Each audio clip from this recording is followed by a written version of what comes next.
There's a star that lights the road. I take this ride. Just drive. I wanna be the only one to make it to the light. I take it to the edge where I live 1,000 lives. But maybe I could be the one. I'm riding to the setting sun tonight. Just drive.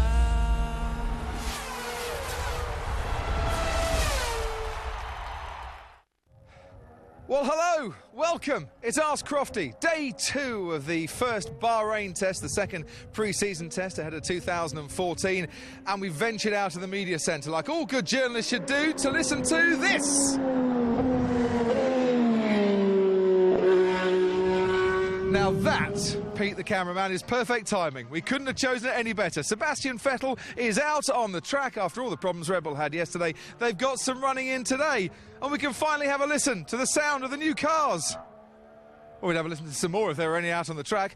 There are a few, and we'll give you a little more sound bites, as it were, in a few minutes' time, so that you can make your own mind up as to 2014 and what you think of the new engines. Here's another one. We've got a few of your tweets. So, Merriman584, hello to you. I hear a lot about people not liking the sound of the new cars. For me, they sound as good as the last turbo era. What do you think?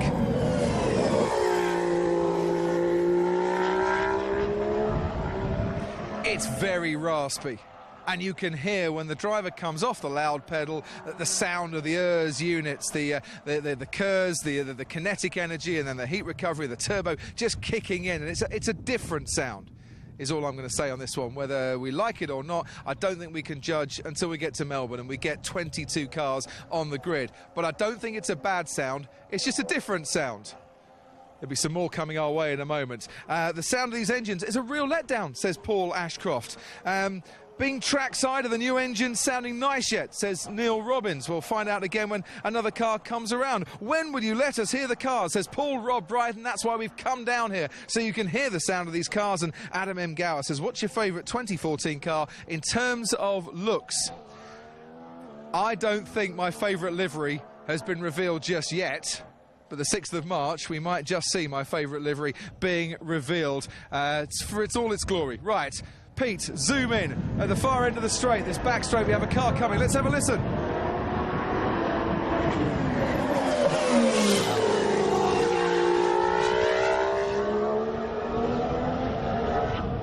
Like I said, not better, not worse, just different. The sound of the 2014 cars. Has to be said, the one thing that you really don't need at the moment are earplugs, though. We can stand here quite happily, and the noise isn't too bad. 2 cars coming now. Let's have another listen. In fact, one slowing down, the Caterham.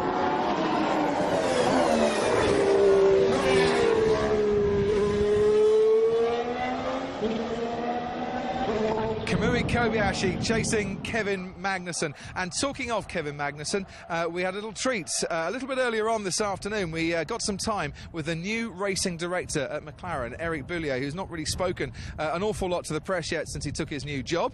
So whilst I stand here trackside for a little bit longer, let's see what Eric had to say when we caught up with him earlier.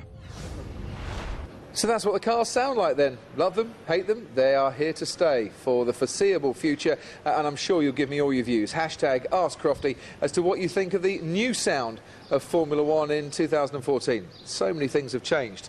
This man has gone from black to grey. Eric Boulier, the new racing director at McLaren, how are you?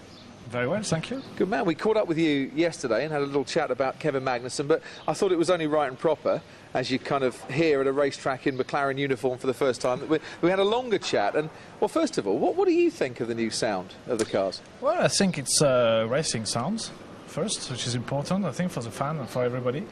It's obviously a change because it's not loud as before, and it looks even maybe quiet. But obviously it's down to the technology used, having a single turbo within the exhaust.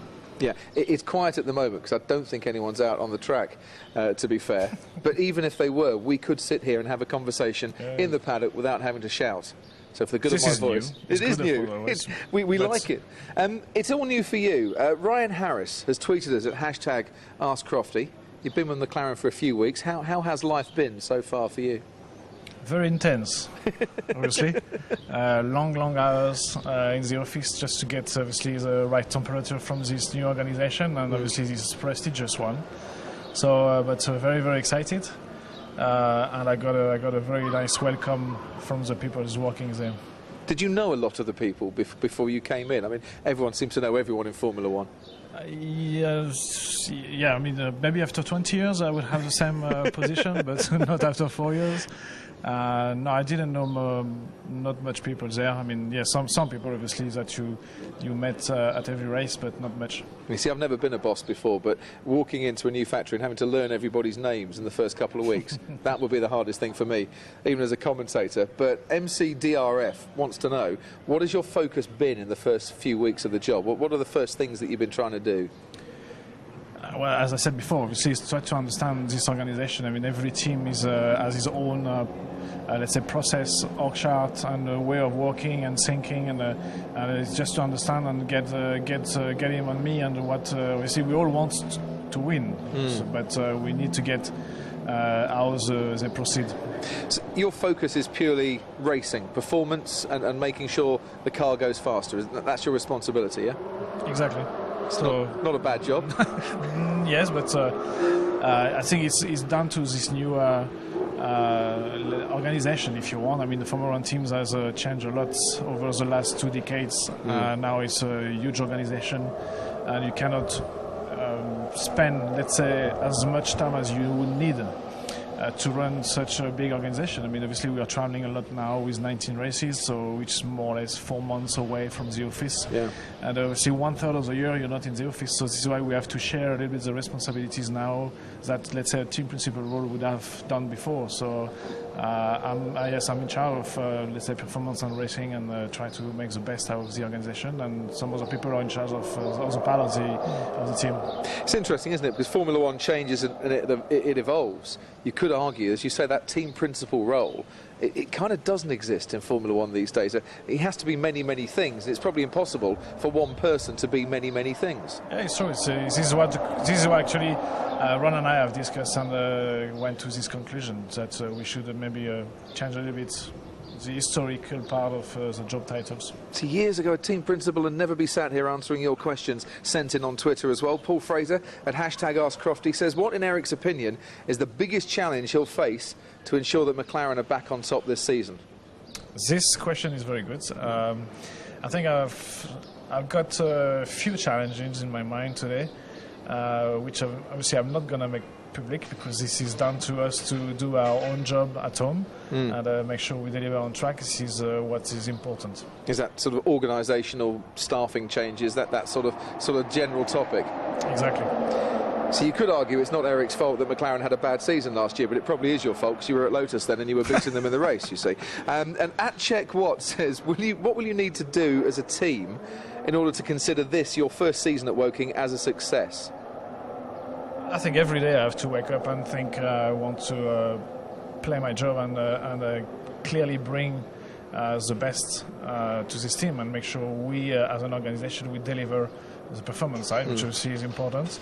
And that will mean I am part of this family, and I'm happy and proud to have delivered what I have to do. Because it's clear to me there's a lot of love for McLaren amongst the fans in Formula One. McLaren are a team. I understand the brand is absolutely amazing, you know, and so prestigious. So people want to see race wins, they want to see championships. Is that the target for this year for McLaren? Is a championship too distant a possibility, or actually, with the changes, are you in a good position to do that? It's very early days, to be honest. I think you have to consider the strategy for this year is a bit different from maybe last couple of years. We have a new powertrain. For me and for most of us, the reliability is key for the first few races, and then you have to make sure you obviously have a performing package, and you can obviously bring a lot more performance on your car. In the same time, in the case of McLaren, I think we have to consider this year as a challenging year, but we also have to push to try to be world champions this year. There is obviously a possibility to do so, and obviously what we want is to achieve this every year. Brilliant. We'll have loads of questions for you throughout the season. The cars are back out on the track. Join us in part 2 and we'll find out how McLaren and the rest of the teams have been getting on day 2 of the test. But for now, Eric, thanks ever so much. Great to see you back in the paddock, and good luck this year, yeah? Thank you. Cheers.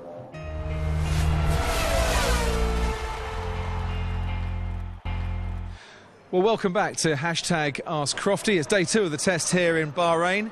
Day 1 of the test here in Bahrain was taken up with an awful lot of your tweets and your concerns as to just what was happening with Red Bull ahead of this 2014 season. So rather than getting a whole load more tweets out, we thought we'd just put a few of your concerns to the boss. Christian Horner, how are you?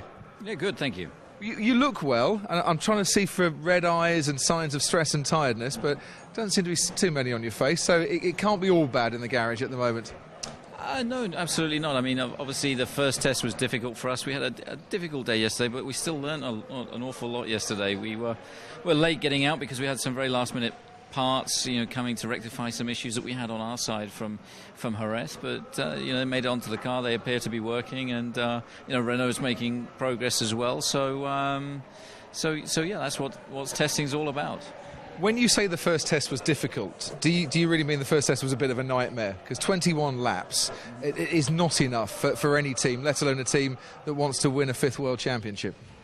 I mean, obviously our expectation going there was to do quite a lot more mileage than that, but we had issues on our side. There were some issues on Renault's side as well, but the good thing about that test was it was early, so then when you had 2 weeks to go away, understand the issues, work with the guys from Renault, and come up with some solutions, which is we're starting to see the benefit of now. And what were the issues? We'll discuss engine in a moment, but on the car itself, just getting a bit hot under the collar, if that's a general term.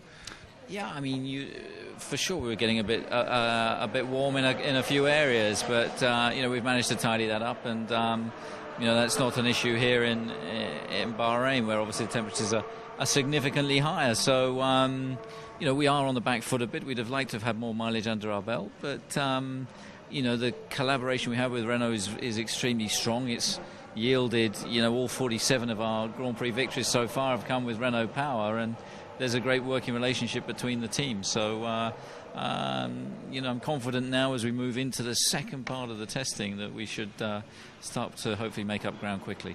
Now, as journalists, we're a nosy lot, and a lot of us, I think at that table over there, noticed yesterday you were having quite a long conversation with Jean-Michel Gillinier from Renault Sport, and also with Adrian Newey as well. Was that to try and thrash out a few more issues, or was that for you to get a progress report from Renault, or what was the nature of that conversation?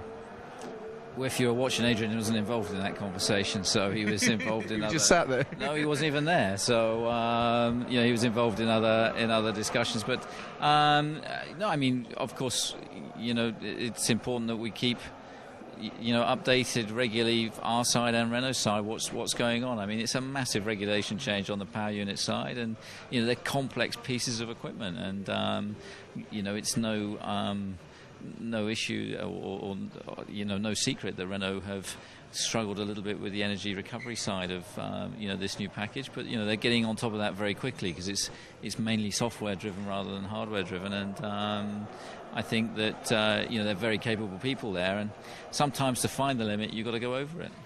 Are they giving you what you want at this moment in time, though? Is there a cause for concern? I know you've been quite optimistic, you've been quite positive, but yet yesterday you only put 14 laps in. That wasn't enough for you. Today's been a better day, I know. Yeah, I mean, today I think we were up to around 45 laps so far, and there's still a couple of hours of running to go. So, yeah, I mean, it's obviously not where we wanted to be, but it's where we are. We just have to engineer our way out of it. You don't see anybody panicking, you don't see anybody thrashing around, and it's a question of just getting your head down and getting on with it. So the tweets we were getting, a lot of which yesterday, no, it was at all, bless you, said, are Renault in a position to be competitive at the first test? Should they be panicking? Should they be worrying? Are they in a position to challenge for the championship? As it stands here at the moment, can you see yourself going to Melbourne and competing for a win?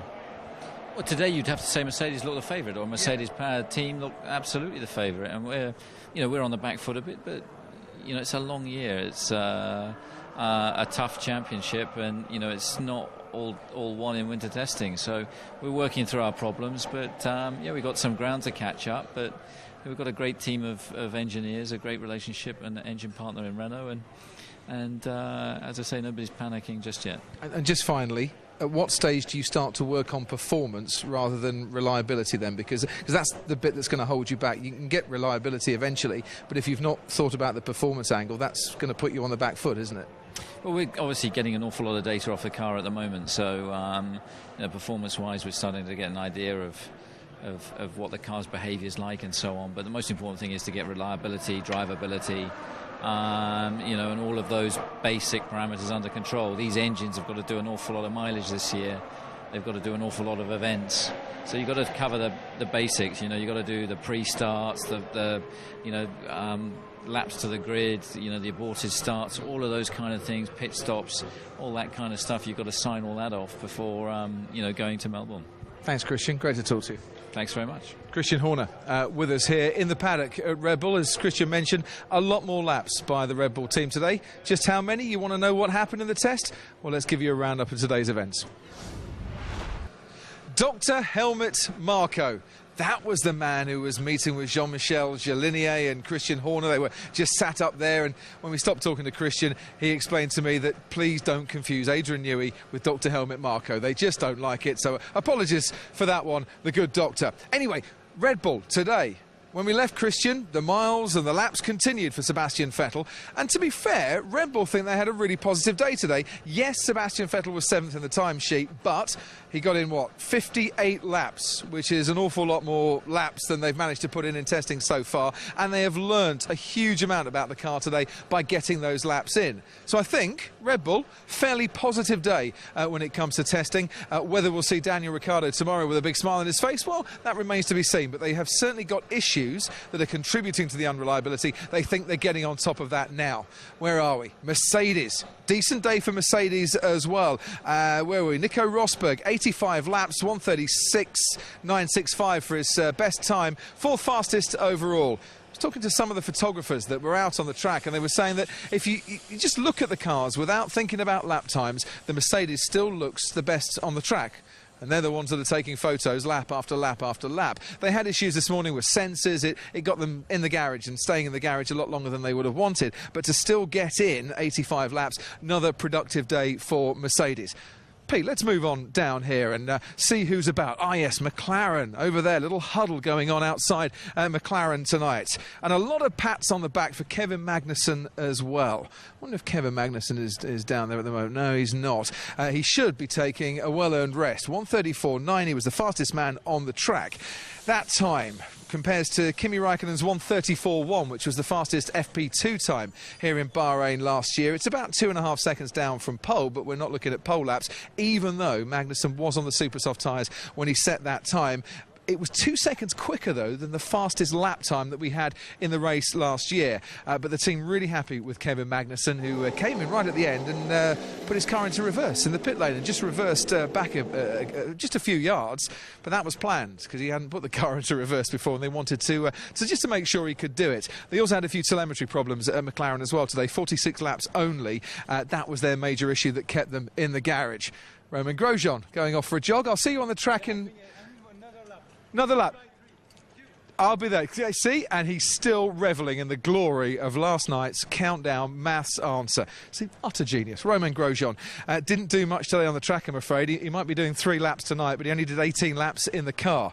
Battery issues, cooling issues for Lotus, who, remember, are a test behind everybody else.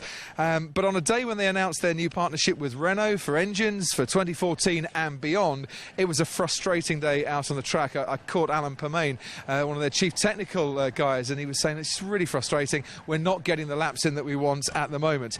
Incidentally, they had a big photo call in the pit lane, and we saw Nicolas Prost and we saw Marco Sorensen, their reserve and development drivers, posing for the photo, and Charles Pic as well. Remember him driving for Caterham last year? Well, he's the reserve driver, the 3rd driver for Lotus. So, in effect, if either Romain Grosjean or Pastor Maldonado get injured, he is the man that will step into the car and will take over from them. But for Lotus, Grosjean kept in the garage, only 18 laps, was 10th fastest. Max Chilton, really bad day for Max Chilton today. He was sidelined, should have been for an hour, ended up, as Esteban Gutierrez practices the signature. I hope you've been getting lots of practice over the winter there. Sorry? The warm-up for the season. See, that's the length of training that drivers have to go to here, practicing signing the new autograph on the Sauber car. Decent day for Esteban today as well. Can we just ask one question to Esteban while we're here? You got 55 laps in, learned quite a bit about the car, I'd have thought. Yeah, we learned quite a lot. It was a very productive morning. Unfortunately, the afternoon we lost quite a lot of time, but we're there. I mean, we're managing to do quite a lot of laps and solving our issues, which is the main topic at the moment. Electrical, I'm told. Yeah, electrical. Yeah, they'll switch it on eventually. Back to your autographs, you've got loads to do. Thanks, Esteban. Where was I? Max Chilton, yes. Should have been in the garage for about an hour at lunchtime. Turns out they've got a fuel system problem down at Marussia. Same problem that Williams had yesterday. To resolve it, they had to remove the power unit, and in doing so, it just took an absolute age. And that's why he only put 17 laps in today, and a really frustrating day for Marussia. But they're taking heed from Williams, who had a wretched day yesterday, but today put in a staggering 115 laps. Valtteri Bottas, fifth fastest overall, but some great reliability. Comfortably 2 race distances for the Flying Finn, who's talking there to our colleagues at Fox Sports, and I'm sure very satisfied with his day's work. And so they should be. Great reliability from Williams today. Out on the track after their problems yesterday. But it's interesting, isn't it? They had the problem yesterday, had to remove the power unit. Today it was Marussia, and it's certainly getting to the stage now where teams are trying to find a bit more speed when it comes to solving a few of the problems and not wanting to be sidelined in the garage quite so much. Jean-Eric Vergne, 8th fastest, we haven't mentioned him, but 58 laps in the Toro Rosso. Kamui Kobayashi put 65 laps in the Caterham. They were sidelined with telemetry problems like McLaren were, but Kobayashi getting some decent mileage in as well. And we've not mentioned Fernando Alonso. Issues, says Fernando Alonso. Computer-related issues. He said, driving a Formula 1 car at the moment, you have to think like you would with your laptop at home and press the reset button because the software, the hardware, just not working the way that we would want it to do. Even so, 3rd fastest, 96 laps, really good day for Ferrari. Issues for the double world champion, but I think issues that they are solving and they are learning from as well. And there's a pattern emerging at the moment. We're seeing Mercedes-powered cars and Ferrari occupying the top 5 on a regular basis. Whether that pattern continues tomorrow and the day after and then into the final test, we shall see. But now really is the time that the Renault engines have to start putting on a little bit of performance and have to start getting some more reliability because time is running out. We are at the halfway stage of winter testing. So we'll be back tomorrow with hashtag Ask Crofty. Paul Hembry from Pirelli is going to talk tyres with us, and I hope you can give us some tweets and put some questions to him. From Bahrain tonight, though, good night for Kevin Magnussen. We'll see you tomorrow.